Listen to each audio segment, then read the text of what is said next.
In some cases, the best part of a movie is the conversation that emerges after it's over. I went to go see this with my dad, and it led to a long conversation that really went into the ideas that this movie had presented. Yes, it's a lighthearted comedy, but there are moments in this film where the subtext is profound. And that's something that I find British movies are generally capable of doing much better than American movies.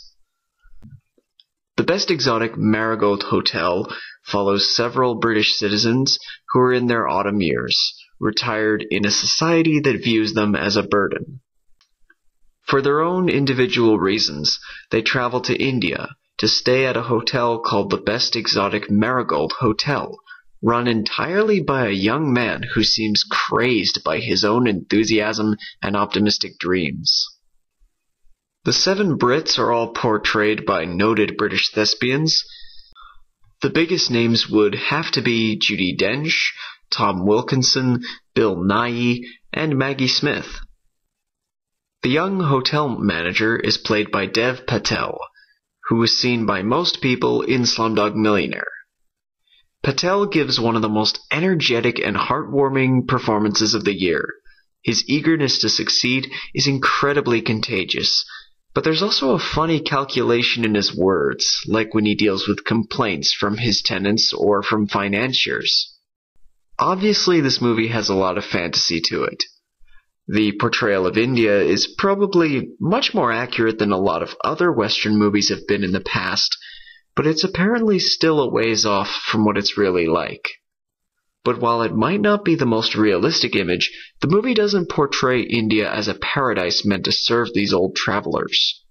India exists for no individual, and the travelers react very differently to this new environment which challenges them.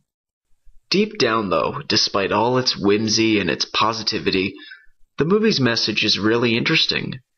It shows the old ways collapsing and giving way to a new hybrid. We see a thriving Indian society that not only seems to put the Western world at the wayside, but also its own traditions. And the older generations, to paraphrase one of my all-time favorite songs, must please get out of the new world if they can't lend a hand. A lot of this movie's whimsy lies in the fact that these people all find a way to lend a hand, and it tugs at the optimism in our hearts. My dad suggested that this movie was a bit of a prayer, and that it was also a forerunner in a new genre of films that aging baby boomers would be attracted to. And rather than it being a coming-of-age genre, I would say that it's an embracing-of-age genre. These elderly folks are offered a new life in this exotic country, if only they learn to adapt and explore.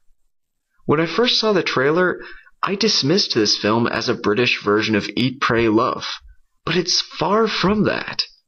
It's a movie that punishes and looks down on the selfish and the narrow-minded. It's not about indulgence of the West in developing countries.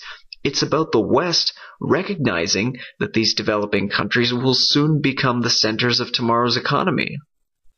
I suppose you could wrap this review up with the idea of a comedy. Before it meant a story of great humor and jokes, a comedy was simply a story with a happy ending. And while there is a lot of humor in this movie, I would say that it harks back to that earlier definition of a comedy. This is mostly due to the powerful subtext and conversation material to be had beneath the lighthearted surface.